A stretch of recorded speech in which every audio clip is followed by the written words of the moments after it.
The warning ignored. The Nexus chamber floated in the void between galaxies, a crystalline structure older than most civilizations could comprehend.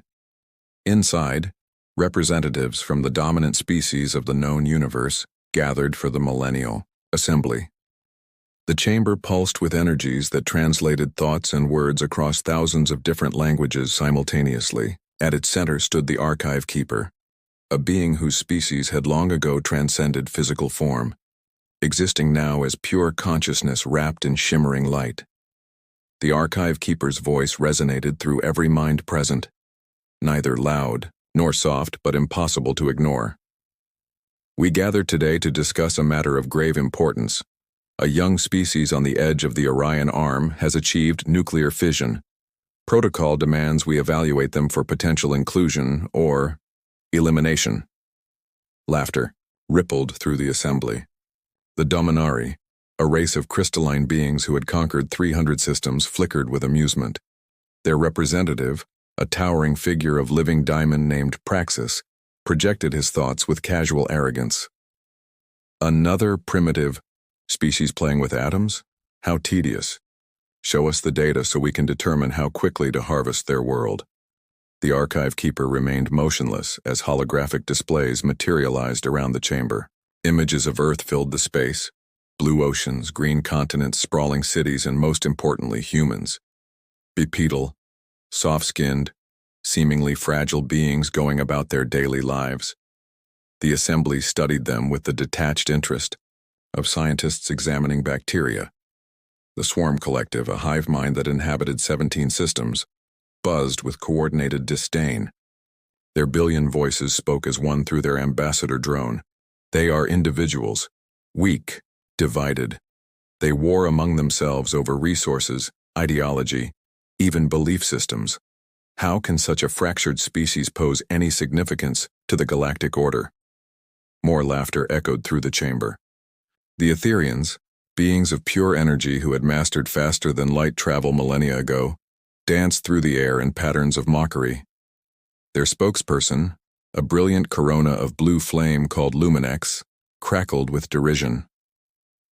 Look at their technology. They still burn fossil fuels. They've barely left their own atmosphere. Their most advanced weapons couldn't scratch the hull of our smallest scout vessel. The Archive Keeper waited patiently for the laughter to subside. When silence finally returned, the ancient being spoke again. You see their current state, but you do not see what I have seen in the probability streams. This species, humans, they are anomalous. Every simulation, every predictive model shows the same result when they are threatened with extinction. Praxis leaned forward, his crystalline form catching and refracting light in dismissive patterns. And what result is that, old one? Do they beg prettily? Do they offer their resources in exchange for mercy? No, the Archive Keeper replied, and something in that simple word made the chamber grow cold. They become something else entirely. They unite. They adapt. They sacrifice. And they never, ever surrender. In every simulation where Earth is attacked, the attacking force ceases to exist within one rotation of their sun.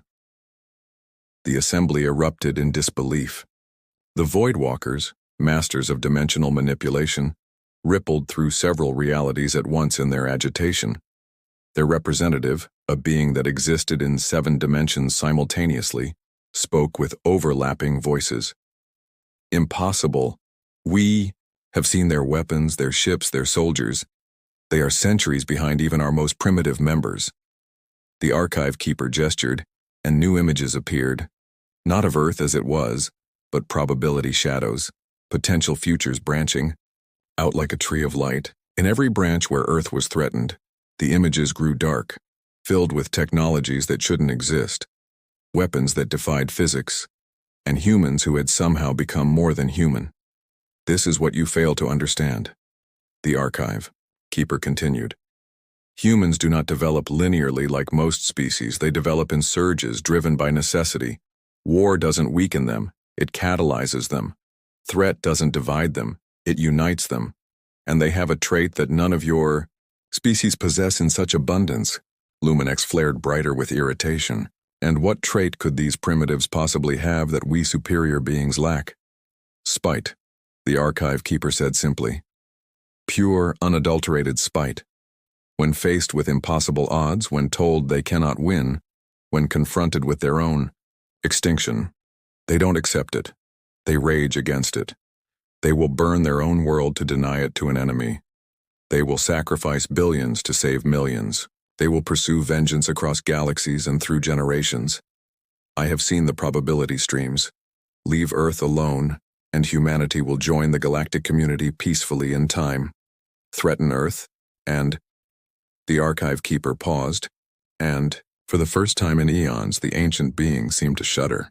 Threaten Earth, and you will create your own executioners. The warning hung in the air like a physical presence. For a moment, just a moment, the assembly felt a flicker of unease. Then Praxis shattered the silence with a laugh that sounded like breaking glass. You've grown senile, old one. You ask us to fear a species that hasn't even achieved faster than light travel? A species that still dies from diseases? That still wars over patches of dirt? The Swarm Collective buzzed in agreement. We have consumed civilizations far more advanced than these humans. Their nuclear weapons are firecrackers compared to our antimatter bombs. Their spacecraft are tin cans compared to our bioships. If they are such a threat, why haven't they already conquered the galaxy? Because, the archive keeper said softly, no one has been foolish enough to give them a reason to try. But the assembly had already made up their minds. The vote was called, and one by one the dominant species cast their judgment. The Dominari voted for immediate resource extraction. The Swarm Collective voted for biological harvesting. The Etherians voted for energy siphoning. The Voidwalkers voted for dimensional imprisonment. Only a handful of older, quieter species abstained, their representatives watching with what might have been concern. As the vote concluded overwhelmingly in favor of Earth's exploitation, the archive keeper dimmed their light in what could only be interpreted as sorrow. You have made your choice. I have given my warning. When the humans come, and they will come, remember this moment. Remember that you were warned. Praxis stood, his crystalline form radiating confidence. The Dominari will lead the harvest. Fleet. We claim first rights to Earth's resources. Any who wish to participate may join us, but the planet itself belongs to the Dominari Empire. The other species grudgingly agreed, already dividing up the spoils of a world they hadn't yet conquered. They spoke of human slaves, of stripping Earth's oceans, of mining its core. They laughed and boasted and planned, never noticing the archive keeper's final action before departing the chamber. The ancient being sent a single pulse of energy toward Earth, a message too subtle for the others to detect. It contained no words, no warnings, no technology. It was simply a timestamp, the exact moment when the galaxy's dominant species had voted for humanity's extinction. A courtesy, nothing more. A marker of when everything changed. On Earth, in Dodi, a dozen hidden facilities that pulse was detected. Scientists looked at the data with confusion, then growing alarm. The message was simple, but its implications were staggering. Someone, somewhere, had just started a countdown. Humanity had perhaps months, maybe a year at most, before something arrived at their doorstep. The world's governments convened in secret. Old enemies sat at the same table. The decision was unanimous and immediate. If something was coming for Earth, Earth would be ready. Every resource was mobilized, every scientist was recruited, every soldier was trained. Humanity didn't know what was coming, but they knew it was hostile. And in the depths of human laboratories, in the minds of desperate scientists, in the determination of a species faced with extinction, something began to stir. Not technology as the galaxy understood it, but something else. Something born from human creativity, human desperation, and most importantly, human spite. The galaxy had made its choice.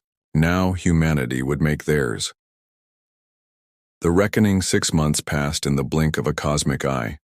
The Dominari fleet, 1,000 ships strong, emerged from hyperspace at the edge of Earth's solar system. Each vessel was a masterpiece of crystalline engineering powered by harvested stars armed with weapons that could crack moons. Praxis himself commanded from the flagship, a diamond fortress the size of Manhattan. They expected panic.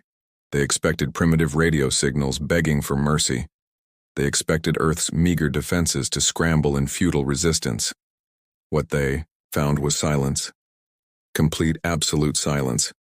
No radio signals. No energy signatures from weapons. Even Earth's normal broadcast noise had ceased. The planet still turned.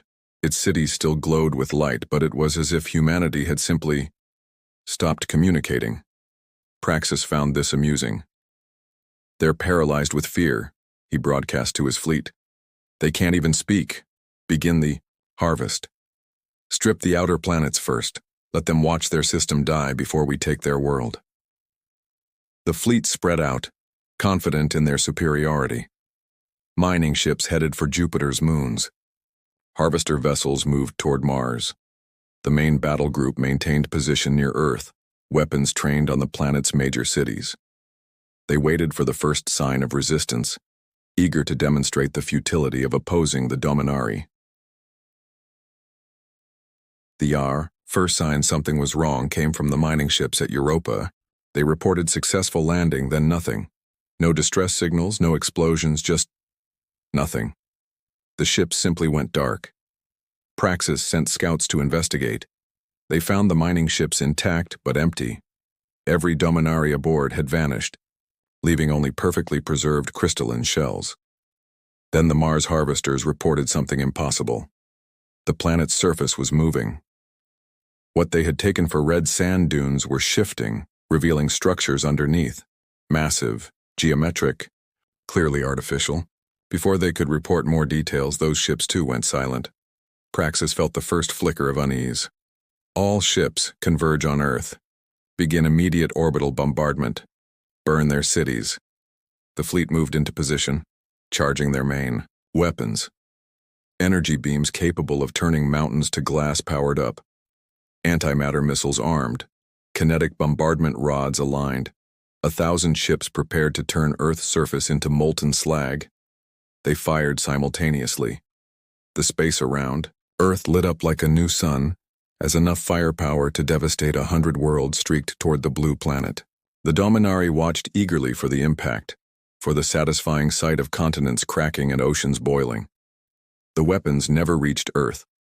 At exactly 100,000 kilometers from the planet's surface, every beam, missile, and projectile simply stopped.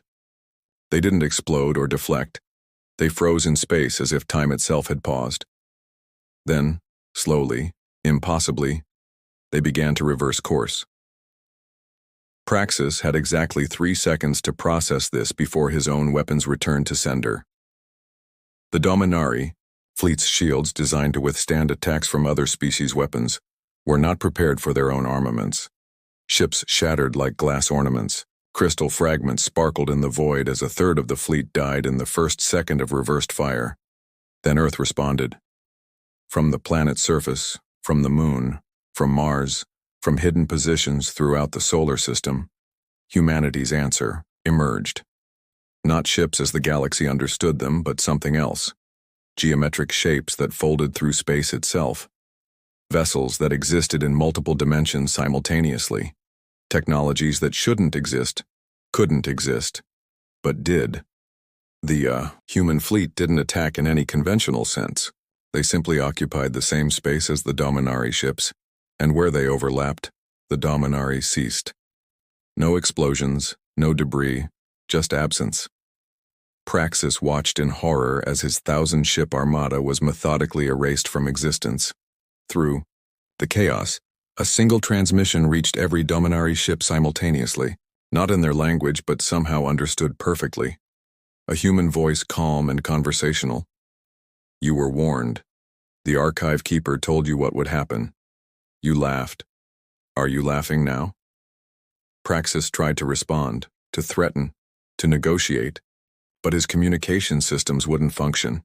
He could only receive, not send. The voice continued.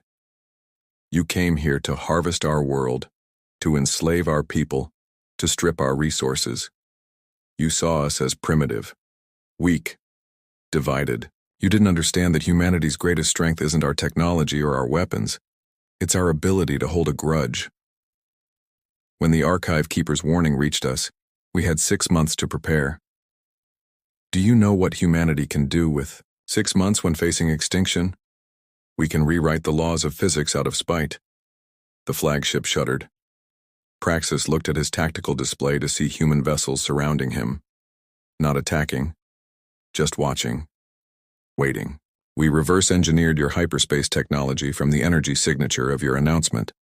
We developed dimensional weapons from theoretical mathematics that your species dismissed as impossible. We united 7 billion minds toward a single-purpose survival, and now we have a message for the galaxy. Every remaining Dominari ship suddenly found itself back in hyperspace, but not under their own power.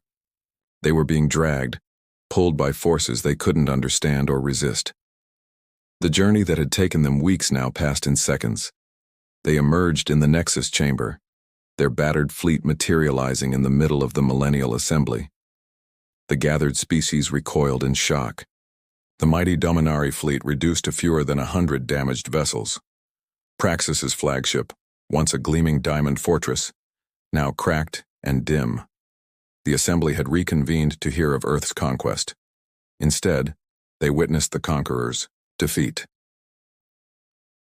A human transmission followed the fleet, broadcasting directly into the Nexus chamber, something that should have been impossible, as the chamber existed outside normal space. The image that appeared was not of a world leader or a military commander, but of a young human woman in a laboratory coat.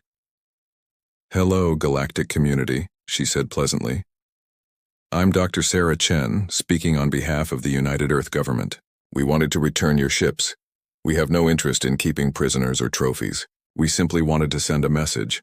The Swarm Collective buzzed angrily. "You dare threaten us? We are billions. You are afraid," Dr. Chen interrupted. "As you should be. But here's the thing about humanity. We don't want to conquer you. We don't want to destroy you. We just want to be left alone. The technologies we developed to defend ourselves, we developed them in 6 months. Imagine what we could do if you gave us a reason to hold a grudge for 6 years, or 60. The image shifted, showing Earth from space. The planet looked exactly as it had before, blue, green, peaceful. "We're going to continue developing as a species. We're going to explore the stars. We're going to grow and learn and evolve. And if you leave us in peace, we'll leave you in peace. But if you come for us again..." The transmission ended with a simple display, a counter showing the number of dimensional weapons Earth had developed in 6 months. The number was in the millions. The message was clear. Earth had held back. They could have erased the entire Dominari species but chose not to. The archive keeper materialized in the chamber, their light somehow conveying the sense of a knowing smile. "As I warned you, humans do not develop linearly. They develop in surges driven by necessity. You gave them the greatest necessity of all, survival. And now you've learned what I knew from the probability streams. A threatened humanity is the most dangerous force in the universe." The assembly sat in stunned silence. The Etherians flickered uncertainly. The Void Walkers retreated into their dimensional pockets. Even the mighty Swarm Collective seemed subdued. They had mocked Earth, and Earth had responded not with desperate resistance but with impossible innovation. Praxis, his crystalline form now dull and cracked, managed a single question. How? How did they do this in 6 months? The archive keeper's response rippled through every mind present. "Because humans have something you've all forgotten in your millennia of dominance: desperation, creativity. When faced with extinction, they don't accept it. They break the rules. They ignore what's impossible. They forge new realities from pure determination. You gave them 6 months to focus every brilliant mind, every creative thought, every ounce of spite toward a single goal. The result speaks for itself." A new transmission arrived from Earth. Dr. Chen appeared again, this time with other humans visible in the background, scientists, soldiers, leaders from every nation. "We're formally requesting membership in the galactic community, not as subjects or vassals, but as equals. We have much to learn from you, and perhaps you have something to learn from us. What do you say? Friends?" The vote this time was unanimous. Earth was welcomed into the galactic community not with condescension or exploitation, but with respect and perhaps a healthy dose of fear. The species that had laughed at the Archive Keeper's warning now understood its wisdom. As the assembly dispersed, the Archive Keeper sent one final message to Earth, this time openly. "Welcome to the galactic stage, humanity. You've passed your first test. Try not to break too many rules as you explore the stars." Dr. Chen's response, picked up by the quantum communicators, made even the ancient being pause. No promises. After all, breaking rules is what humans do best. And so Earth took its place among the stars, not as conquerors or conquered, but as something far more dangerous: innovators. The galaxy had learned a valuable lesson. Never, ever, give humanity a reason to prove you wrong. The younger species would later tell stories of the day the mighty Dominari returned in defeat. They would speak in whispers of the humans who had rewritten physics out of spite. And they would all remember the Archive Keeper's warning, now carved into the quantum substrate of the Nexus chamber itself. Leave Earth alone, and humanity will join the galactic community peacefully. Threaten Earth and you will create your own executioners. The galaxy had chosen wisely, even if wisdom had come at the point of humanity's impossible weapons. And Earth went back to what it did best: growing, learning, and preparing for whatever came next. Because if there was one thing the galaxy had learned, it was that humans were always preparing for something. The age of human expansion had begun, and the universe would never be the same.